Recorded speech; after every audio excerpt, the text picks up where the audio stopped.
ازيكم حبايبي، عاملين ايه؟ يا رب تكونوا بخير. لو اول مره تشوفني وتخش قناتي، انا ام محمد، من قناه يوميات هدى. النهارده بقى هنبدا بالصلاه على النبي كده. اول حاجه قمنا من النوم، عملت فطار انا والولاد. فطرنا وكلنا وقلنا بقى نشوف هنعمل ايه اللي وراه. ديت بطانيه دفايه خفيفه كده، بنستغطى بيها بدل الكبرتيات، يعني عشان بنسقع بالليل لما بيشغلوا التكييف. فقلنا هي نظيفة وكل حاجة، بس قلنا اما نغسلها نغير ريحتها يعني. بحب انا كل فترة كده اغسل الفرش، الكبريتات والحاجة اللي بنستغطى بيها، تبقى ريحتها حلوة كده، تبقي نايمة تشمي ريحة حلوة كده وانت نايمة. وقلت اما نعملها قبل ما نبدأ بقى في شغل الشقة ونتلهي بقى في طول النهار، طبعا بيبقى في شغل كتير، فقلنا دي اول حاجة نعملها. الغسالة كده كده هتغسل مع نفسها مع لما نخلص ونشوف اللي ورانا. حطيتها بقى وحطيت عليها اوكسي وحطيت عليها دي خلطة، وكنت حطيت عليها كمان كلوريكس ابيض. كلوريكس الابيض انا بحبه قوي في الهدوم، بيخلي ريحة الهدوم حلوة قوي يعني وجميلة كده، وبيخلي اصلا الغسيل مزهزه كده وبيبقى حلو.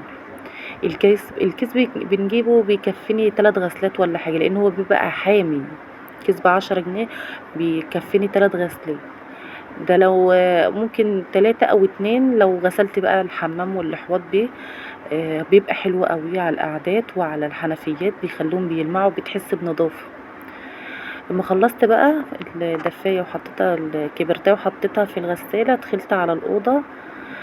كنستها، لان هما بيبقوا فرشين بطانية على الارض يناموا عشان التكييف وكده، كلنا بننام مع بعض. فبيبقوا فرشين يعني البطانية كأنها بيعملوها سرير على الارض. دخلت لميتها وكنست الأوضة و... ودخلت بقى ايه، طلعت قصدي على الصالة من بره نكنس مكان الفطار. كان فيه هري كتير، الولاد موقعينه من مكان العيش، فقلنا حرام بقى علشان ما فيش حاجة تقع، حد يدوس عليها وكده يعني. والشقة كانت نظيفة، هي البلاط نضيف وكل حاجة، بس المشكلة بقى في العيش اللي بيقع، بيبقى حرام علينا. اهو شوفوا البلاط نضيف، بس هو الهري كل ده هري هري هري مكان العيال. احنا مش بنحط فطار مرة واحدة، بنحط فطار يجي 3 مرات، على حسب بقى اللي بيفطر ويروح شغله بيفطر ويروح شغله. وانا والبنات بتبقى اخر حاجة بنفطر انا وهم بقى، ما بنصحى براحتنا بقى الظهر ولا حاجة. او كده كنت خلاص خلصت. ولمينا الفرافيت ديت. احنا كنا مسحين قريب اصلا، احنا يعني يعتبر بنمسح كل يوم. هنا بقى كانت بنتي واقفة بعد ما لمينا الكنسة، كانت واقفة هنا تتفرج على الكتاكيت. واول ما اديتها تليفون قلت لها بقى انت صوري، دي مهمتك انت بقى. هنا كنت خلاص شفت الارضية كانت بتلمع، والله ما كانش في اي حاجة، لان انا ايدي على طول فيها يعني على طول. احنا فرشين اللي انا فرشاه دي حصيرة. انا عملت الحافظة فلقيتها، بصراحة شلتها لانها بتعمل في الباب تخينة كده، وعملت برضو السجادة لقيتها تخينة والجو حر مش طايقين. فقلنا لا، خلينا في الحصيرة كده تبقى خفيفة خفيفة كده. كده كنا خلصنا وفرشنا الأوضة وفرشنا الصالة برا قدم القهوة. شوفوا الحتة فل مفيش حاجة. فاكرين الفراخ دي الكتاكيت الصغيرة اللي احنا كنا مربيينها، او ما شاء الله. جبت فرخة بقى وكان في حمامات، دبحتهم اهو، دبحتهم ونضفتهم وخليتهم زي الفل. ما شاء الله. لا، التربية في البيت حاجة تانية، والله حاجة تانية. الحمامة دي كانت ماما مديها البنت الصغيرة، قالت لها خدي اكليها والعبي بقى كده شوية اتفرجي عليها بتاكل. بس انا قلت لا، اما اعملها لها كده احسن تاكل، عشان طبعا مع الفراخ التانية ممكن يعملوا فيها حاجة.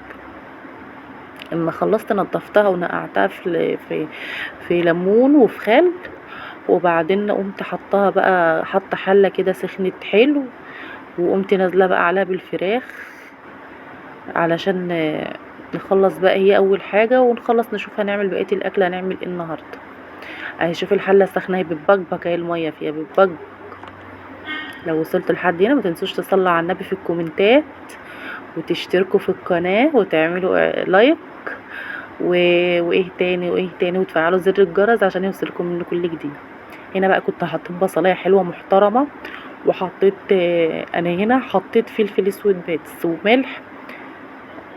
كنت شوحتها شويه، وبعدين انا الطماطميه دي نزلت عليها بعد ما اتشوحت الفراخ شويه.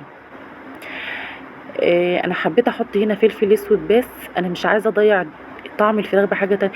مش عايزه احط ولا ورق لوري، ومش عايزه احط حبان ولا الكلام ده. انا عايزه اشرب شوربه من بتاع زمان كده، فلفل اسود بس. وكمان الفراخ طازه، اقسم بالله كانت شوربتها عسل عسل ناحل. اني خلصت بقى بعد ما الفراخ اتشوحت وحطيت لها ميه وقلت سبتها مع نفسها. ودخلت بقى هنعمل رز بشعريه. بحط على الشعريه ملح. هتقولي بتحطي ملح على الشعريه ليه وانت بتحمريها؟ اقولك بحس ان هي مش بحس، هي فعلا بتخلي لون الشعريه موحد، بتخليها كلها تتحمر مع بعضها. هنا بقى كنا حطينا، طلعت كيس ملوخيه. الملوخيه دي كنت حطاها في الفريزر عندي، والله عايزين نجيب شويه ونخزنهم بقى. الملوخيه هنا جميله، الربطه ب5 جنيه، نص كيلو، الكيلو ب10، بس حلوه قوي. هنا كنا عملنا رز بشعريه، الشعريه كانت اتحمرت وخلاص. حطينا الرز وهنحط الميه وكده كده احنا حاطين الملح. عايزه تزودي شويه كزبره ناشفه زودي، انا ببقى بحط عادي، بس بصراحه ما كانش عندي النهارده. هتقولي بتحط كزبره على الرز؟ اقولك اه والله بنحطها، بتبقى جميله، الكزبره الناشفه بتبقى جميله. هنا بقى الشوربه شوفوا كانت عامله ازاي، والله كانت فرخه، كانت ما شاء الله ما شاء الله، كان ريقها زي العسل، كانت جميله. والملوخيه ايت قلنا ايه، هي متلجه، فحطيت لها بقى حطيت لها الشوربه سخنه تفك معاها على طول. وهنا كنت ظبطت ملحها وحطيت لها فلفل اسود وحطيت لها كمون، بس ما كانش عندي كزبره زي ما قلت لكم. هنا بقى كنت دقلها قرنين فلفل حمر وتوم عشان نعمل الطشه بتاعتها. هنا كانت بنتي واقفه في ريحي بقى الصغيره تقول لي ماما هي تعمل تش، قلت لها اه تعمل تش، اللي هي الطشه بتاعت الملوخيه يعني. بس الاكل النهارده والله كان جميل قوي. انا اصلا كنت عايزه اعمل احشي الفرخه، اعملها بخلطه برز بكده، بس مش عارفه دماغي راحت على الملوخيه كده على طول وعلى الرز بشعريه، فقلنا ما نعملها كده. ما عملتش انا رز بشعريه في ريح الملوخيه من زمان. كنت عامله الملوخيه في اول الشهر، بس كنت عاملاها بمسقعه وعيش وكده. هنا بقى كانت التوم اتحمر، وقمت حاطه الملوخيه. على فكره هي كانت خضره، بس الفلاش بتاع التليفون ما كانش شغال فما كانش باين، والشمس كانت مخيله فما كان اللون عمره ما كان هيبان. الحمامية بقى اللي انا نضفتها مع الفرخه، قلت ما اعملها بقى البنت الصغيره. قطعت الكبد والقوانص، شفتوا النار اللي طلعت ايه؟